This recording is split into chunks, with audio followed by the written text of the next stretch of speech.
In my last video, I bought a 1999 Ford E350 wheeled coach ambulance, and it's pretty cool. I love it, but I realized I needed something bigger. Yeah, buddy, this here is a 2010 International built by Horton. Now, this is a full-size diesel rig. I needed something for towing, and I needed something that was strong enough to do what I wanted to do. I wanted something bigger, something that I could stand up in, something that I could put a full bathroom in, make into an RV camper, and capable of pulling my big 32-foot long trailer. I've always wanted a big truck like this, and this is an International Durastar 4300. You've seen these trucks everywhere. You see tow trucks, dump trucks, water tankers, tractor trailers. You see these everywhere. I've always wanted one. Now I have one. So a little history on this thing. It used to belong to the Fall River Fire Department in Massachusetts. It's built by Horton. I managed to find the original photo on Horton's Facebook of when they built this thing, and photos of the Fall River Fire Department using it.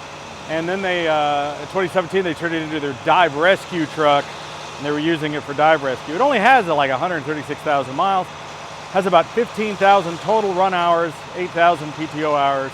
So for a motor, it's capable of over 500,000 miles before it has to be re-sleeved. I think it's in pretty good shape. I've been driving this thing around and I enjoy it. It's really not that hard to drive. It's pretty nimble, and it's really not that big as compared to driving like my 40-foot Prevost bus. So even though it's kind of a big truck, it only has the 19.5-inch wheels.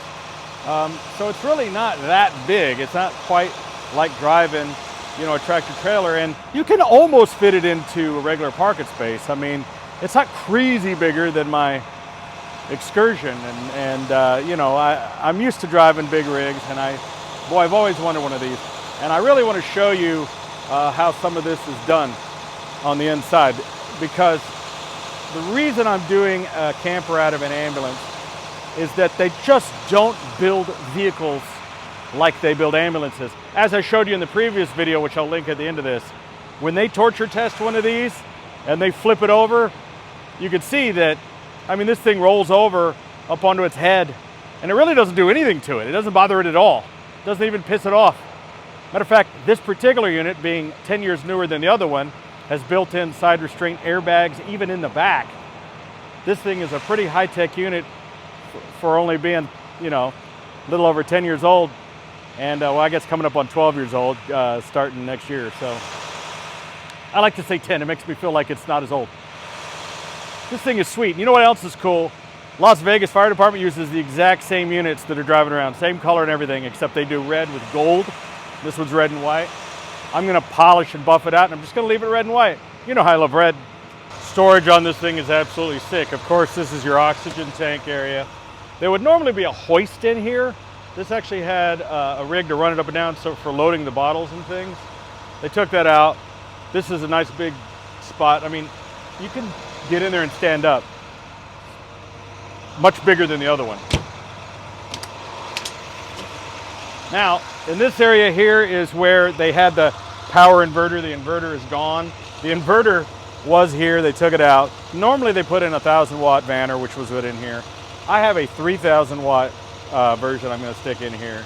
You got your breaker, you got your vacuum pump, all that stuff still works. This thing actually had an automatic tire change. I'm not gonna need that in Vegas. But nice and sturdy area. I haven't decided what I'm gonna put in here. More storage over here.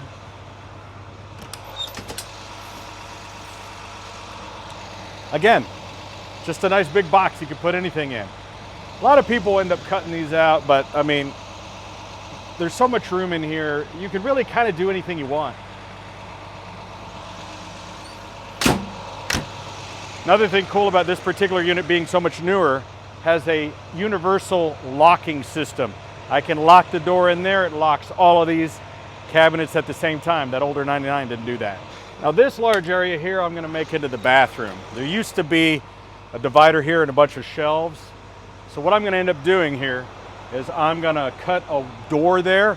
I'm gonna have a raised floor with a black tank, and I'm gonna put a toilet in here, and then I'll permanently kind of lock this door. That'd be embarrassing, like if you were in there pooping and somebody opened this door and you're just in there like, hi, Just like over there in the 99, there's this little door here, but this doesn't hold batteries. It's just a compartment. The batteries for this rig are actually on the other side where this other 50-gallon tank would be. It's just a nice place you could put batteries in there. I could fit 3 full-size batteries in there. I might do that. But it's also a great place for me to put like a jack, you know, like a full-size jack, things like that. You know, I don't really need a jack because I am not going to be changing the tires on this thing. I'll be calling like a Love's Mobile Truck Service to come change the tire. But I could put something in there. It's heavy duty. And of course, this is the entrance that goes inside. And well, we're gonna go inside and I'll give you a tour in there. Before we go inside, I'll give you a quick tour of the back. I'm planning on adding a hitch to this thing. As you know, I want to use it for towing. Now, this is an International Durastar 4300. It is capable of over like 66,000 pounds of towing. This rig weighs 15,000 pounds with another 5,000 pounds of capable weight of a 20,000 pound gross vehicle weight. I can put 5,000 pounds inside this thing and it wouldn't care. I could park like that van over there on the roof and it wouldn't give a shit. Let's open up the door here. Now we've already begun a little bit of deconstruction in here, so kind of ahead of the thing. But I want to show you a really cool party trick that this unit has that the other one doesn't have. Of course, it rides on airbags, and when you want to lower the vehicle to make it easy to get in, of course, you know, when you would raise that up, make it easier to put your striker cot in, your gurney, and you can get in a little easier. This thing's pretty sweet. Let's go in and check it out. All right, like I said, we've already started a little deconstruction here. We're starting to take this wall out. And, you know I said in my previous video, I kind of don't like it when people gut these things, but we're not necessarily gutting it. We're just changing some things around. This wall needed to be kind of removed because we needed to move these electrical outlets up. What we're going to do is I'm going to take out this seating area, which lifts up, and there's quite a bit of storage under there, which is pretty amazing. I'm going to put a 30-inch custom-made mattress. So it's 30 by 75 trucker bunk, basically. But it's a 10-inch thick foam mattress. It's going to be comfortable. So it's going to come out to here. We're going to put some legs on it. You'll still be able to fold this up and get up under there. I wanted to be able to move these outlets up taller with a shelf so that when you're laying in bed, you'll have access to all those things. Plus, this backboard was just covered in like holes from all these mountings where there were seat belts and oxygen and all these other things. So I'm going to either just recover this, maybe with a piece of FRP or something, or maybe something I'll have done vinyl-wise, and that'll all be together. But we'll figure it out, and it's pretty cool. We're also going to put some appliances in here, so I'll bring you in a little closer so you can see some of the other drawers. One major downside to this particular unit compared to the other one is there's no pass-through. I can't get to the cab from in here. That kind of sucks. That means I got to get out of the cab, come around and get in here when I'm ready to go to bed for the night or whatever. That sucks. That's one of the bummers with having a class 1, one of these big rigs. And I have seen some of them with pass-throughs, but that's pretty rare. Besides which, there's a huge center console in there you'd have to climb over. I don't think I'd be able to climb through there anyway. What I'm going to do, though, is I am going to hook up a remote ignition system that we're going to bring back here. You know, all the electronics and stuff, all these modules, you got all these relay modules here. There's more electronics in here. There's more stuff in here. I love this little drawer. This is going to be great for putting my silverware and things in there. But you're already wired for electricity. You're already wired for air conditioning. This whole unit here and under the seat is heat and air conditioning. There's this huge bunch of cabinets here. I can put a refrigerator in there. There's already electricity in there. There's already 12 volts in there. These shelves are completely adjustable. Another big rack, you know, I can put clothes in here, food pantry, whatever I want. I mean, these things are just so well built. They're made out of a combination. I'm going to show you how these are made. It's not only aluminum. You have this like Formica sandwiched aluminum foam core material that they use that you just couldn't literally, I mean, it's built like the space shuttle. You could not build it any better. This seat could be removed, but I've decided I'm going to keep it there because it's a nice place to sit. First of all, this is a very safe seat. I mean, not only does it have a seatbelt, there is a side restraint. There's an airbag right here next to it that pops out a curtain in case there is some kind of an accident. So, you know, if somebody wants to ride with me and they want to sit back here, this is a safe place that they could sit. All these controls and everything still work. But we're starting to get ready to rewire it, and I'm going to show you some of the ideas that I have. And you might want to follow along if you're into this kind of van life stuff. So going back to this thing, what I'm planning to do is we're going to unhook this bench right at the hinge, extend this out with a piece of like 3/4 decking or something like that with a ledge along there. But there's all this room under here, and I was thinking I could put 3 batteries there, 3 batteries there. I could put another 3 batteries there, inverter, chargers. So if I want to go off grid with this thing, I would have the ability to put in easily 8, 10, or as many batteries as I want to put in. But I don't really need to go off grid with it. I'm not going to be living in it. I'm only going to stay in it like overnight. So I can just leave it running. It only costs me like 30, 40 bucks to leave it running overnight. And that's what they do. They just let these things idle all day or all night. Over here we still have controls for stuff. You know, I can operate the air conditioning, heater. I can adjust these lights on and off. There's a lot of other things in here I don't need, like for instance the patient status. Patient status is red. I have oxygen. I don't know, what can I use this vacuum for? I've been trying to think of another use for this vacuum. Probably not going to use that. Oh, here's a thing called a bar light. I have a stopwatch so I can time things. There's even a big clock up on the wall back there. But there's already electricity and everything here. That's what's so great. I mean, these cabinets, the way they're made, you could not build better stuff than this yourself. And the way these are designed, a lot of people don't, it took me a minute to realize this. You know, yeah, you can close this, but check this out. You can unlatch this and the whole thing opens up and you have full access. So like I've already removed the shelf out of there. Thinking about putting my microwave up in here. You know, we're gonna have a microwave, a sink, all kinds of stuff. I know it's kind of a mess in here already. You know, I was too impatient. I didn't get a chance to make it the video before we started ripping it apart. We're gonna put a basin sink right here. Now I know there's electrical here, but we may move these or cap them off. But I got this sink that I'm gonna put here that fits exactly in this little 15-inch square, but it's a basin sink that sits above, and it'll be here and it'll go right down through. I have access to under the sink here, but that also goes under into this cabinet area here. So I'm going to put the sink there, and what I did was I bought a little instant hot water thing. So I'm not going to have like a water heater, but what it is it's a little small thing that you put in your sink for making like a hot cup of soup. So it only holds like, you know, a little bit of water at boiling temperature, but you can turn the temperature down. I'm only going to use this sink for like washing my hands or rinsing off a fork or a plate or something. I'm not going to be taking showers in here. I'm not going to be drinking the water. So I just want to be able to wash my hands with nice warm hot water and maybe wash get some cheese on a fork from some macaroni and cheese. You need hot water to get it off. So I want a little hot water sink. And also you have to have a sink with running water in order to qualify as an RV. Now this little seat here, which is a jump seat we talked about in the last videos, I think they call it a CPR seat where you can sit here and tend to the patient. I'm going to remove some of this. I'm either going to put the refrigerator here or maybe make a countertop or a cabinet that goes across here. I haven't decided what I'm going to do with this. Maybe in the comments give me your opinions of what I should do here. But think about this. I've got electricity nearby. I can have a refrigerator fit right in here perfectly. And it'll fit. It'll be great. Okay, well, as I mentioned, I want to make this the bathroom. So I'm either going to completely remove this wall or cut it out, but I want to put in a door or maybe a curtain. But I want to maintain the look of the ambulance because I still want it to look like an ambulance inside and out without changing it too much. So, but there's enough room for a person to sit down in here. So I'm going to put the toilet in there facing this way. So I'd be sitting this way inside the little cabinet. And then put a door that goes in. And I might make the door where you kind of have to step over this ledge, which is kind of inconvenient, but at least it would look a little bit more stock. And you'd be able to, have a kind of a hidden bathroom.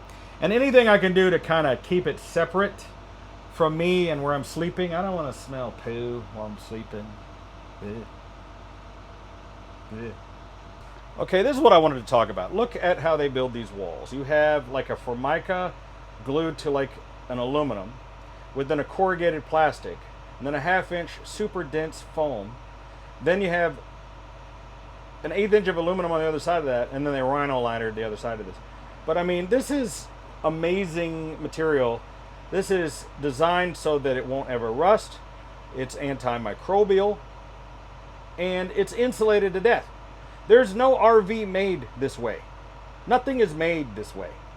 So if you're trying to build yourself a camper, this is why these are the best. I mean, it's heavy, yes, but the insulation, the protection, it's antimicrobial, anti-mold.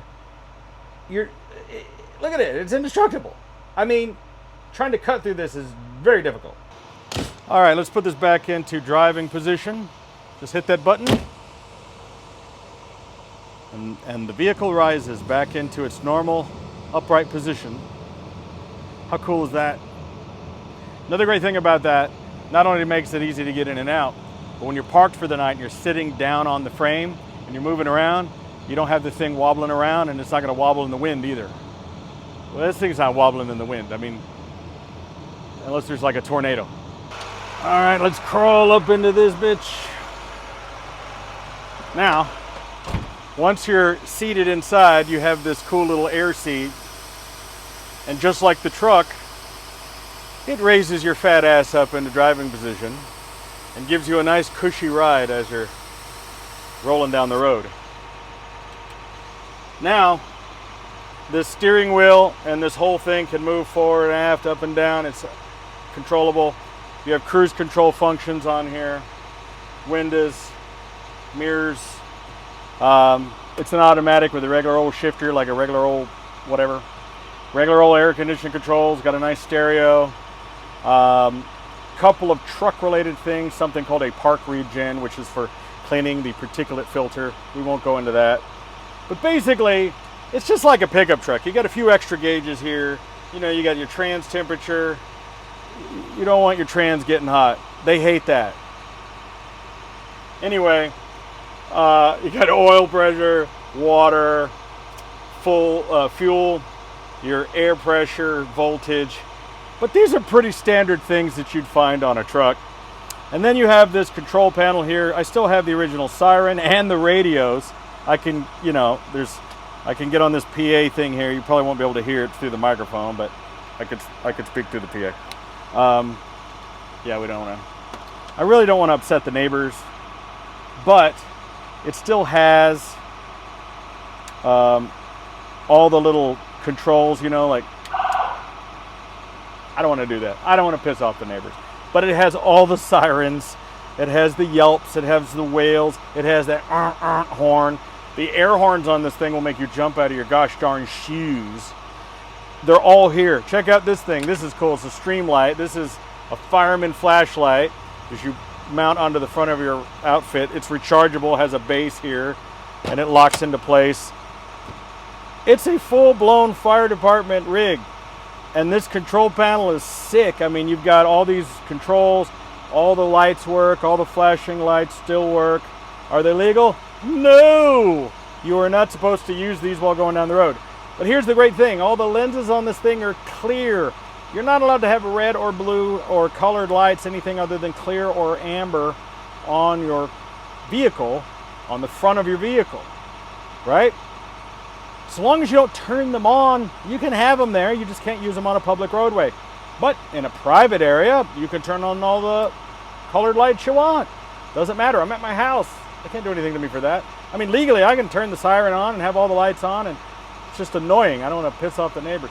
But I talk about this with my DeLorean time machines. If you're just now watching this and you don't know who I am, I build replica movie cars, and one of the cars that we build is the DeLorean time machine from Back to the Future, and I've always maintained that the lights on the car are white, and I always see a lot of other people do them in blue. The reason I do them in white is, number one, that's how they were in the movie. Number two, they're perfectly legal to drive around with. You put blue lights on your car and you turn them on, it's a $5,000 fine. Just saying. Anyway, control panel is super cool, tells you your voltage, tells you all kinds of things. I put this little cup holder rig in here. But yeah, I mean, it's still a full-blown, fully functional ambulance. Now, I plan on putting a screen here that's going to have 4 cameras. A camera up high in the back, camera down low by the hitch, camera at the very front of the vehicle for pulling up and parking, and then one on my right side for getting the blind spot over there. Because if there's some little tiny car next to me, I may not be able to see them. And why this thing didn't have those on it in the first place, it's beyond me. It's crazy.